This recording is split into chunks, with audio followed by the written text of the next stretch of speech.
ہر وقت اپنے دل میں پیدا کرنے کی کوشش کرتے رہنا چاہیے۔ پتہ نہیں کس وقت دشمن کا مقابلہ ہو جائے۔ اس کے ساتھ ساتھ کچھ اور بھی اوصاف ہوتے ہیں۔ ایک وصف یہ ہے کہ مسلمان کے ساتھ ایک نیک گمان ہونا چاہیے۔ احادیث میں یہ چیزیں ہیں جو کچھ ایک مسلمان کے دوسرے مسلمان پر، ان میں ایک یہ ہے کہ ہر وقت اس کی خیر خواہی کریں۔ ہر مسلمان کو دوسرے مسلمان کے ساتھ خیر خواہی کرنا چاہیے، خیر خواہی جس میں نیک گمان بھی ہو۔ ویسے بدگمانی سے منع بھی کیا گیا ہے۔ بعض وقت بدگمانی گناہ کی حد تک پہنچ جاتی ہے۔ زیادہ بدگمانی سے بچو۔ کبھی تھوڑی بہت بدگمانی جو معاملات میں احتیاط کے طور پر ضروری ہے، اس کی اور بات ہے، لیکن ہول سائڈ قسم کی بدگمانی کہ ہمارے سوا سبھی بد اعمال ہیں، سبھی بدنیت ہیں، غلط ہے، یہ تو بالکل گناہ کی حد تک ہے۔ ہم کو اس کی اجازت نہیں ہے۔ عام طور پر فی الجملہ مسلمانوں کے ساتھ نیک خیال اور نیک گمان ہونا چاہیے اور پردہ پوشی کرنی چاہیے، یعنی ان کے لیے کچھ پا کر ان کی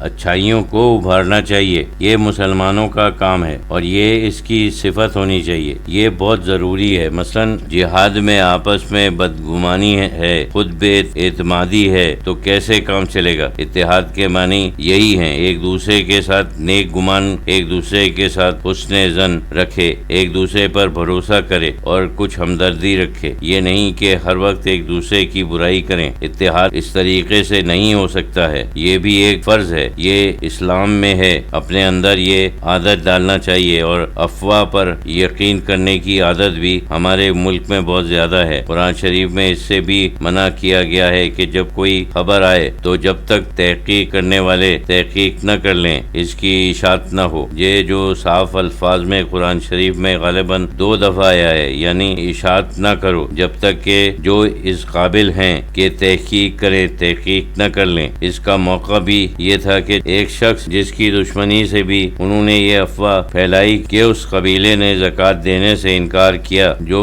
زکوٰۃ دینے کے لیے گئے اس قبیلے نے ان کا مقابلہ کیا، یعنی فوج لے کر آئے۔ یہ بات رسول اللہ صلی اللہ علیہ وسلم نے سنی تو تحقیق کے لیے کسی معتبر آدمی کو بھیجا۔ معلوم ہوا کہ یہ لوگ فوج لے کر نہیں آئے بلکہ صرف استقبال کرنے کے لیے آئے تھے۔ یہ وہ لوگ غلط طور پر ڈر گئے، ان کے ساتھ یا کچھ پہلے سے ذاتی دشمنی تھی۔ اگر اس چیز کے اوپر عمل کیا جائے تو باقاعدہ لڑائی ہو جاتی اور بے فائدہ بہت سی جانیں چلی جاتی۔ اس موقع پر یہ آیت اتری کہ جب کوئی خبر آئے تو جب تک متحققین تحقیق نہ کریں اس کی اشاعت مت کرو۔ مطلب یہ ہے کہ وہ خبر اپنے آپ تک رکھو، یہ نہیں کہ جیسے نئی نئی خبریں یہاں پھیلتی ہیں اور جو 90% بے سر و پا ہوتی ہیں۔ تحقیق کا مادہ اپنے اندر ہونا چاہیے۔ ممکن ہے کہ صحیح ہو، ممکن ہے کہ صحیح نہ ہو۔ جب تک ہم اس کی صحت کے متعلق تصدیق نہ ہو، گھبرانے کی ضرورت نہیں ہے اور نہ اس کو پھیلانے کی ضرورت ہے۔ جو لوگ خامخواہ بد دل اور بد حواس ہو جائیں تو یہ جو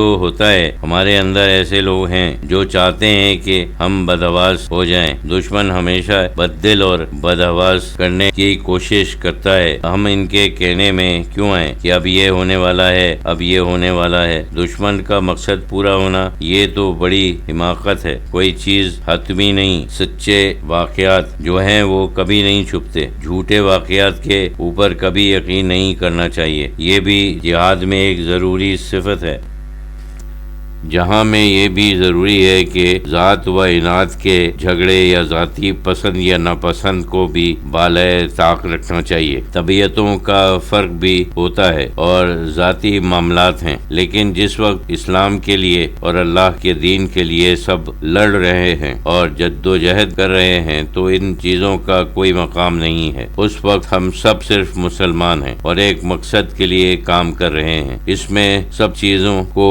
بھول کر ایک دوسرے کے ساتھ تعاون، ہمدردی اور نیک گمانی ہونا چاہیے۔ جنگ کے اندر، جنگ کے باہر اسلامی اصولوں کو بھی مد نظر رکھنا چاہیے۔ جنگ آزادی جو 1857 میں ہوئی تھی، اس میں کانپور وغیرہ میں جو مظالم ہوئے ان کی وجہ سے انگریزوں کی ہمتیں اور جوش بہت تھا۔ انہوں نے عورتوں اور بچوں کو قتل کیا، حالانکہ وعدہ کیا تھا کہ ان کو سلامتی کے ساتھ الہ آباد پہنچا دیا جائے گا۔ جس وقت کشتی کرسیوں میں بیٹھے، پتہ نہیں ان کا قتل کس نے کیا، تاریخ سے واضح نہیں ہوتا، کس کے حکم سے ہوا۔